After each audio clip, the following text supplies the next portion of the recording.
दोस्तों नमस्कार। Krishna GS classes में आपका स्वागत है। आज चौथा सेट हम लोग करने जा रहे हैं और इस संकल्प से शुरू करते हैं कि अब की बार रेलवे पार। ठीक है, मतलब इस तरह से हम लोग को मेहनत करना है कि इतना भारी मात्रा में जो वैकेंसी रेलवे का निकाला गया है उसमें आप उत्तीर्ण हो सके। ठीक है, उसी के लिए मैं भी दिन रात प्रयासरत हूँ। तो चलिए शुरू करते हैं आज का क्वेश्चन। पहला क्वेश्चन है, गिरते हुए नारियल में होती है। यदि कोई नारियल, ठीक है, कोई नारियल गिर रही है तो उसमें क्या होगी? पहला ऑप्शन है ध्वनि ऊर्जा, दूसरा रासायनिक ऊर्जा, तीसरा गतिज ऊर्जा और चौथा नाभिकीय ऊर्जा। तो इसका सही आंसर है गतिज ऊर्जा। ठीक है, इसका सही आंसर है गतिज ऊर्जा। लेकिन कुछ स्टूडेंट के दिमाग में चल रहा होगा कि सर देखते हैं कि पेड़ उड़ गिरता है तो बहुत ज़्यादा एक तरह से ध्वनि भी पैदा होता है। ठीक है, तो ध्वनि पैदा होता है वो अलग केस है। ठीक है, क्योंकि वहाँ पे माध्यम है। जैसे मान लिया जाए कि बड़ी वस्तु गिरती है तो हवा रहता है। आपके क्वेश्चन में ऐसा कुछ नहीं दिया हुआ है। आपके क्वेश्चन में ऐसा नहीं दिया हुआ है कि इस वातावरण में इस तरह से हो रहा है। हर एक जगह पे इसको सही होना चाहिए। इसके लिए सही चीज़ आपको क्या देखना है कि देखिए एक नारियल है तो नारियल गिरेगा तो नारियल का तो पहले अपना कुछ मास होगा, उसका अपना द्रव्यमान होगा। ठीक है, और जब गिरेगा तो उसके अंदर वेग भी होगा। ठीक है, तो कोई वेग से गिरेगा।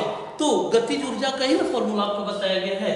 गतिज ऊर्जा का फॉर्मूला है हाफ mv², अर्थात द्रव्यमान भी है बता रहा है कि नारियल गिर रहा है और साथ में वेग भी है एक तरह से। ठीक है, तो इसका सही आंसर है गतिज ऊर्जा।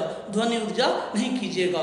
यदि निर्वात में किसी वस्तु को गिराया जाए तो कोई ध्वनि पैदा नहीं करेगा, क्योंकि कोई से घर्षण हवा उसे नहीं एक तरह से क्या करेगा, हवा के घर्षण से नहीं आएगा।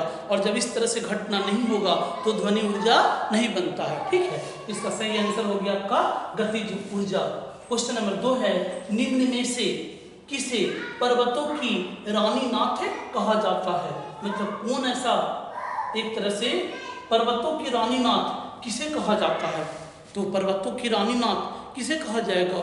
जो पर्वत पे ही, इसका मतलब पहला, जैसा कि आप क्वेश्चन देख रहे हैं तो ये आपके दिमाग में आना चाहिए। अच्छा, पर्वत की रानी नाथ अर्थात ये पर्वत का ही कोई जगह होगा और मनोरंजक और बहुत ही एक तरह सुहाना एक तरह से वहाँ पे दृश्य होगा। ठीक है, इसमें से ऑप्शन भी दिया हुआ है दार्जिलिंग, दूसरा ऑप्शन है ऊटी, तीसरा ऑप्शन है कोडाईकनाल और चौथा ऑप्शन है देहरादून। इसका सही ऐसे आंसर है कोडाईकनाल। ठीक है, कोडाईकनाल है जो हिल स्टेशन है। ठीक है, हिल स्टेशन है जो एक तरह से जो हम लोग का जो ग्राउंड लेवल है या जो समुद्र तल है उससे ऊंचाई पर पहाड़ ये सब पे जो समतल जगह रहता है वहाँ पे हिल स्टेशन होता है। ठीक है, और वो जो जगह होता है हिल स्टेशन होता है बहुत ही सुहाना होता है। ठीक है, न बहुत ज़्यादा ठंड पड़ेगा न बहुत ज़्यादा गर्मी रहेगा। प्लस आप देखिएगा कि बाग बगीचा एवं प्रकृति का सुनहरा छटा आपको देखने को मिलेगा। तो कोडाईकनाल है, ये जो कोडाईकनाल है ये आप इंडिया का, ठीक है, इंडिया का इस पार्ट में जाइएगा तो तमिलनाडु है। ठीक है, इस पार्ट में तमिलनाडु है और तमिलनाडु में ही अन्नामलाई की पहाड़ी। किसकी पहाड़ी है? अन्नामलाई की पहाड़ी है। अन्नामलाई की पहाड़ी है और अन्नामलाई की पहाड़ी पे एक पहाड़ है उसका नाम है पलानी। अन्नामलाई की जो पर्वत पे पलानी है। ठीक है, पलानी की पहाड़ी है और इसी पलानी की पहाड़ी पे है जो कोडाईकनाल है। कोडाईकनाल एक तरह से क्या बोला जाता है, इसे पर्वतों की रानी नाथ कहा जाता है। तो अब याद रखिएगा कि कोडाईकनाल है जो तमिलनाडु में है और तमिलनाडु में कौन सा पर्वत पे है?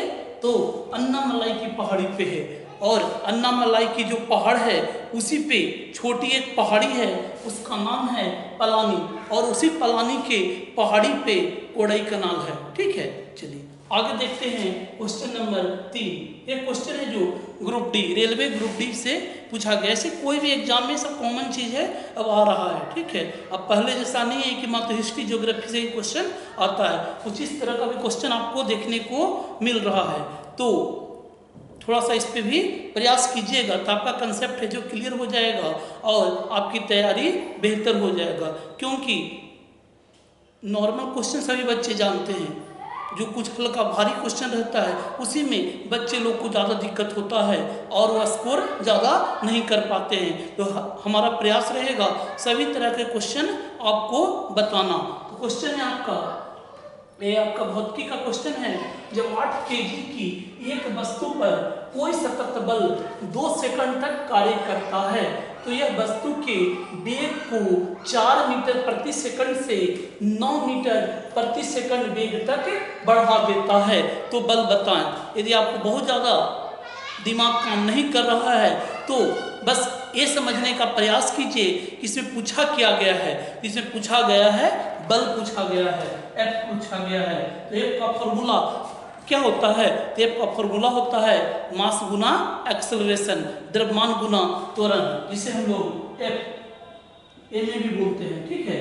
तो अब ये आप देखिए बल आपसे पूछा गया है तो क्या मास दिया हुआ है कि नहीं, ठीक है। इसका द्रव्यमान दिया हुआ है कि नहीं, तो हाँ इसका द्रव्यमान जो दिया हुआ है, और द्रव्यमान कितना है 8 kg। बस शांति से है जो आप क्या कीजिए कि यहाँ पे 8 लिख दीजिए और उसके बाद त्वरण। तो त्वरण जो होता है वेग में परिवर्तन के दर को त्वरण कहा जाता है, ठीक है।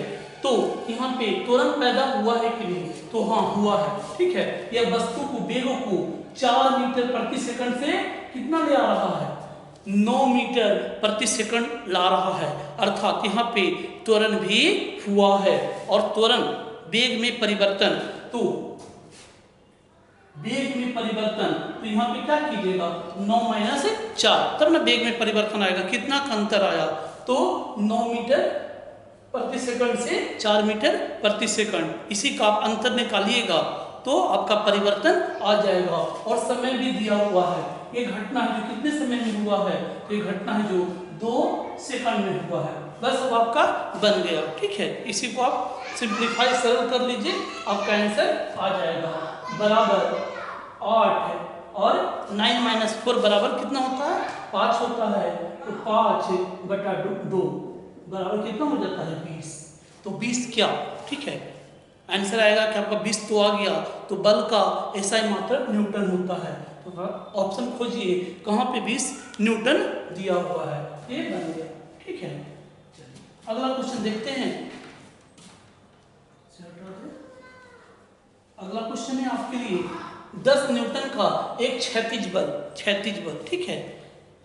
10 न्यूटन का एक क्षैतिज बल 5 kg की एक वस्तु को बल की दिशा में 2 मीटर की दूरी तक विस्थापित कर देता है, तो बल द्वारा किया गया कार्य, ठीक है। आपको यह क्वेश्चन भी समझ में नहीं आ रहा होगा, लेकिन कम से कम कार्य तो समझ रहे हैं कि क्वेश्चन में पूछा क्या गया है। तो क्वेश्चन में जो आपको बल पूछा गया है, कार्य के बारे में पूछा गया है, और एक कार्य का फॉर्मूला होता है Fs cos थीटा।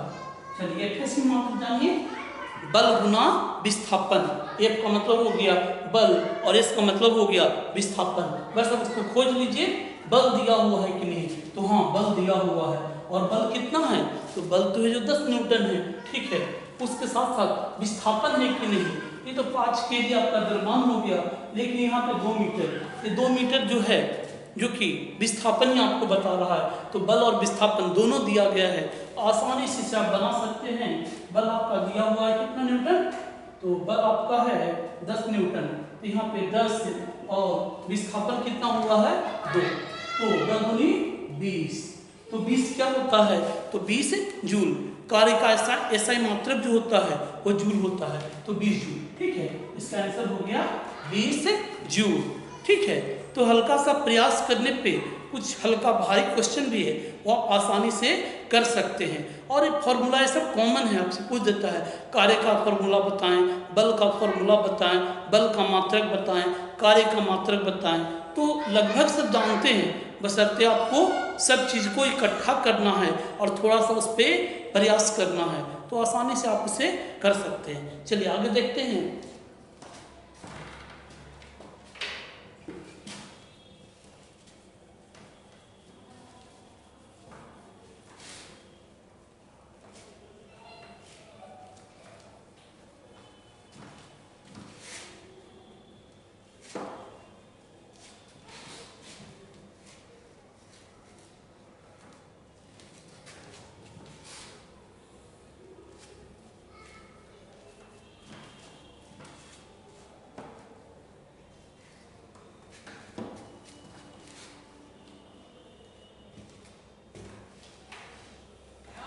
चलिए अगला क्वेश्चन है जो करंट अफेयर्स का है और एक क्वेश्चन नंबर 5 है अयोध्या एयरपोर्ट। अयोध्या एयरपोर्ट का नाम का नया नाम क्या रखा गया है? क्या रखा गया है? दोस्तों पहला ऑप्शन है श्री राम एयरपोर्ट। पहला आपका ऑप्शन है श्री राम एयरपोर्ट। दूसरा ऑप्शन है लाल बहादुर शास्त्री एयरपोर्ट। लाल बहादुर शास्त्री। तीसरा ऑप्शन है चौधरी चरण सिंह एयरपोर्ट। चौधरी चरण सिंह एयरपोर्ट। और चौथा है नन ऑफ दी, इनमें से कोई नहीं। ठीक है, तो सही इसका जो आंसर है जो अयोध्या में है, जो भगवान राम का है जो भव्य मंदिर का भी एक तरह से शिलान्यास हो चुका है। ठीक है, तो वहाँ पे एयरपोर्ट भी है और उस एयरपोर्ट जो अयोध्या एयरपोर्ट है उसका नाम है जो श्री राम एयरपोर्ट। ठीक है, मर्यादा पुरुषोत्तम श्री राम एयरपोर्ट रखा गया है। मंदिर के चलते वहाँ पे पूरे की पूरी तरह से एक तरह से राम जी का एक तरह से छाप दिखना चाहिए, इसलिए वहाँ के राज्य सरकार ऐसा किया है। और जो श्री राम जो एयरपोर्ट बनेगा वो एक तरह से अंतर्राष्ट्रीय एयरपोर्ट का इसे दर्जा प्राप्त होगा। जबकि दो एयरपोर्ट आप देख रहे हैं, लाल बहादुर शास्त्री एयरपोर्ट यह जो उत्तर प्रदेश के ही वाराणसी में ही है, और साथ ही चौधरी चरण सिंह एयरपोर्ट ये भी है जो उत्तर प्रदेश के लखनऊ में है। तो तीनों के तीनों जो एयरपोर्ट है वो है जो उत्तर प्रदेश का एयरपोर्ट है। ठीक है, और तीनों के तीनों है जो इंटरनेशनल एयरपोर्ट का इसे दर्जा है जो मिला हुआ है। चलिए आगे देखते हैं।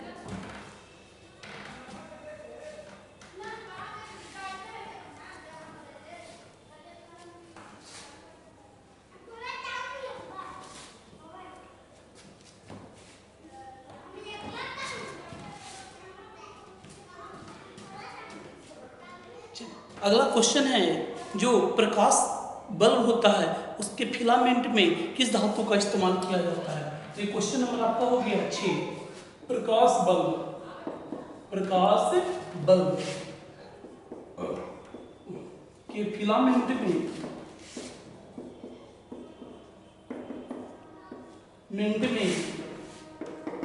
किस धातु का प्रयोग होता है? चलिए ऑप्शन बताते हैं। पहला ऑप्शन है तांबा। ठीक है, इसे बल्ब हुआ इस तरह से, इसमें आप देखते होंगे कि इसमें फिलामेंट रहता है। ठीक है, इसे लोग तंतु भी कहते हैं। तो पहला तांबा, दूसरा निकेल, तीसरा नाइट्रोम और चौथा टंगस्टन।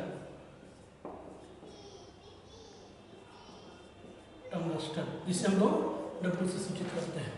तो इसका सही आंसर है जो आप बल्ब देखते हैं। ठीक है, बल्ब देखते हैं इस तरह का कुछ बल्ब रहता है, इसमें फिलामेंट दिखता है, वो है जो टंगस्टन का रहता है। ठीक है, उसका जो तंतु बना हुआ रहता है वो टंगस्टन का रहता है, क्योंकि टंगस्टन ऐसा धातु है जिसका गलनांक बहुत ही उच्च माना जाता है। लगभग 3500 डिग्री सेल्सियस, लगभग 3500 डिग्री सेल्सियस तक एक तरह से इसमें क्षमता है कि अपने आप को बर्दाश्त करता है। ऐसे भी बल्ब है जो कंटिन्यू जलते रहता है, उसका तापमान में क्या हो जाता है, बहुत ज़्यादा वृद्धि होता है, ठीक है।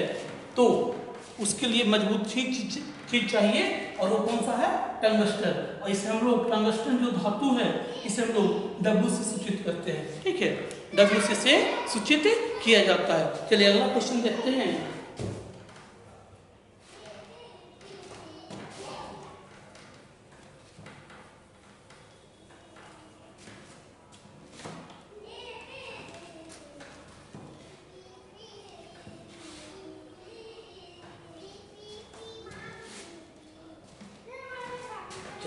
क्वेश्चन नंबर 7, निम्न में से किस पौधे, क्वेश्चन नंबर आपका 7 है, निम्न में से, सब जितने भी क्वेश्चन है दोस्तों सब पूछा हुआ है, ठीक है। इसी का मन लगाकर पढ़िए, ताकि सफलता एक दिन आपको चूमेगी, ठीक है। क्योंकि अभी जो समय मिला हुआ है आपको पढ़ने के लिए मिला हुआ है, और यदि एक बार पढ़ लीजिएगा तो भूलिएगा नहीं। देखिए हम क्या कर रहे हैं, हम एक तरह से सब क्वेश्चन अपने आप याद हो जाता है, एक दो बार यदि पढ़ लेते हैं ढंग से तो याद हो जाता है, बस इसे लिखते चले जाते हैं। तो अगला क्वेश्चन है, निम्न में से किस पौधा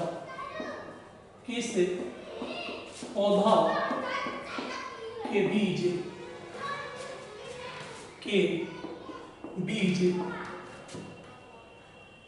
दिखाई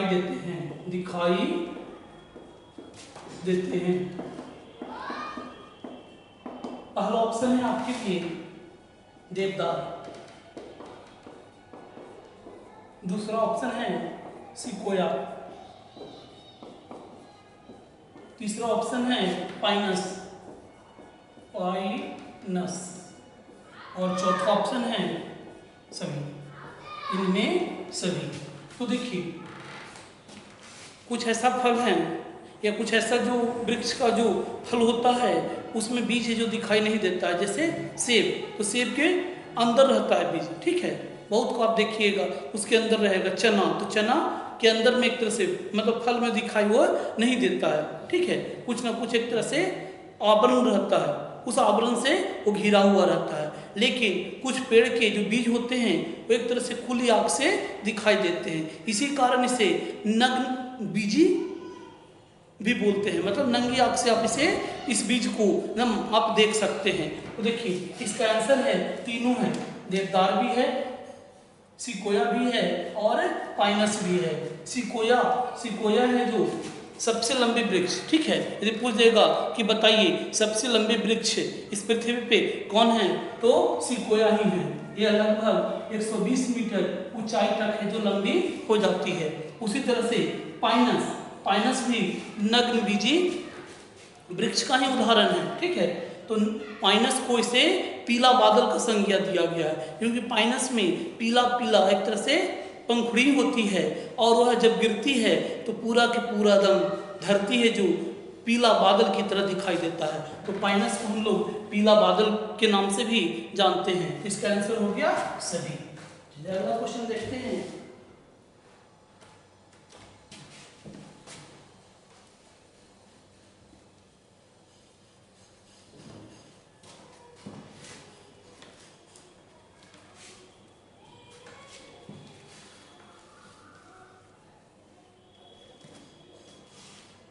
निम्न में से कौन अनुवांशिकी का वाहक है? एक क्वेश्चन है जो बार बार पूछा गया है रेलवे पे या अन्य एग्जाम में भी पूछा जाता है। जब भी हम सेट उलट रहे हैं इस क्वेश्चन को देख रहे हैं, और बार बार है जो अलग अलग तरीकों से यह क्वेश्चन है जो पूछा जा रहा है, इसी कारण हम आपको दिखा रहे हैं इसको। अगला क्वेश्चन है क्वेश्चन नंबर 8, निम्न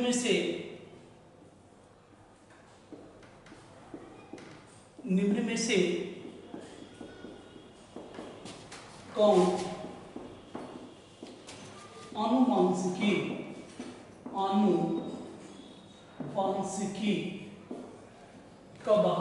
का वाहक है? पहला ऑप्शन है डीएनए, दूसरा ऑप्शन है आरएनए, तीसरा ऑप्शन है परागकण, परागकण। और चौथा ऑप्शन है बीजांड। ठीक है, तो इसका सही आंसर है आनुवांशिकी का जो वाहक होता है वह डीएनए होता है, डीऑक्सी राइबो न्यूक्लिक एसिड। ठीक है, इसका सही आंसर है डीएनए। और डीएनए है जो हम लोग का पीढ़ी दर पीढ़ी जितने भी गुण रहता है उसको एक तरह से क्या करता है, जंतु के बच्चे में एक तरह से हस्तांतरित करता है। ठीक है, तो इसका सही आंसर हो गया डीएनए, डीऑक्सी राइबोन्यूक्लिक एसिड। जबकि आरएनए का फुल फॉर्म होता है राइबोन्यूक्लिक एसिड।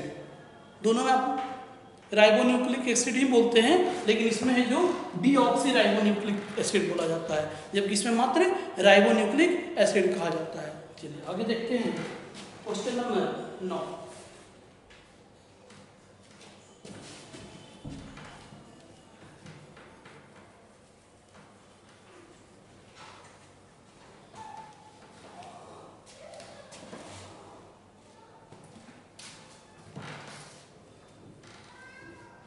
क्वेश्चन नंबर 9 है आपका, आधुनिक आवर्त सारणी में कितने आवर्त एवं समूह हैं?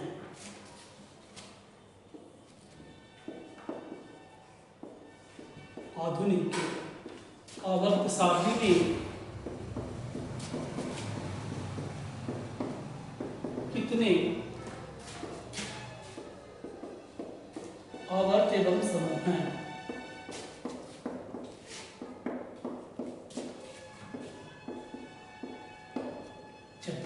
ऑप्शन है, पहला ऑप्शन 7 आवर्त, 7 एवं 7 समूह, 7 समूह। दूसरा ऑप्शन है 14 आवर्त, 7 समूह। तीसरा ऑप्शन है 7 आवर्त और 18 समूह, 18 समूह। और चौथा ऑप्शन है ऑप्शन नंबर डी, नॉट, इनमें से कोई नहीं। तो इसका सही आंसर है कि आवर्त सारणी में 7 आवर्त होते हैं एवं 14 समूह होते हैं।